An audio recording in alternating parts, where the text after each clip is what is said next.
क्या आप भी आटे का पिंड बनाकर रखते हैं? अगर हाँ तो सतर्क हो जाए आने वाले विपदा दे। जैसा कि हमें पता है कि हिंदू धर्म में वास्तुशास्त्र का विशेष महत्व है। ऐसी मान्यता है कि जिन घरों में वास्तुशास्त्र के नियमों का पालन होता है वहां सदैव मां लक्ष्मी की कृपा बनी रहती है। वहां कभी धन संपदा की कमी नहीं होती, परंतु जिन घरों में वास्तु के नियमों का पालन नहीं होता है वहां परेशानियों का सामना करना पड़ता है। वहां मां लक्ष्मी का वास नहीं होता है। ऐसे ही कुछ रसोई से जुड़े वास्तु नियमों के बारे में बताया गया है, जिसका अनुसरण करने से मां लक्ष्मी की कृपा सदैव बनी रहती है। इन्हीं में से एक नियम आटा गूंथने से जुड़ा हुआ है। ज्योतिष की माने तो घर में आटा गूंथते समय यदि हम कुछ बातों का ध्यान नहीं रखते हैं तो हमारे घर में दोष लगता है और हमें आर्थिक परेशानियों का सामना करना पड़ता है। आटा गूंथना रसोई में किए जाने वाले कामों में से एक है जो हर महिला हर दिन अपनी दिनचर्या में शामिल करती है और 1 से 2 बार तो जरूर आटा गूंथती ही होंगी। लेकिन क्या आपने कभी सोचा है कि आटा गूंथने के दौरान कहीं आप कोई गलती तो नहीं करती?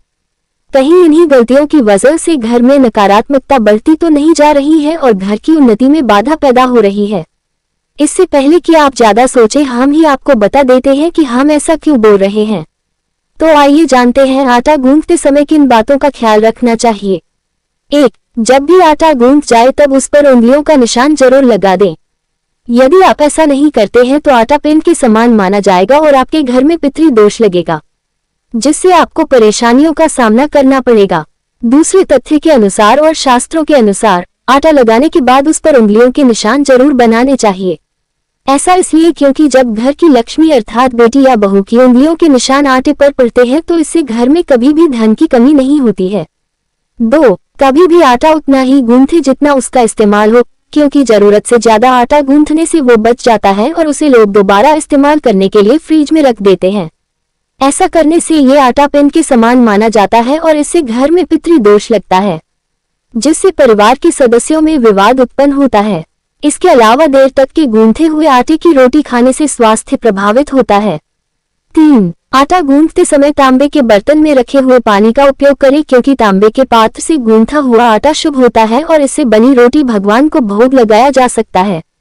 जिस रसोई घर में पानी के लिए तांबे का पात्र इस्तेमाल होता है वहां सकारात्मक ऊर्जा का वास होता है और उस घर की खूब बरकत होती है।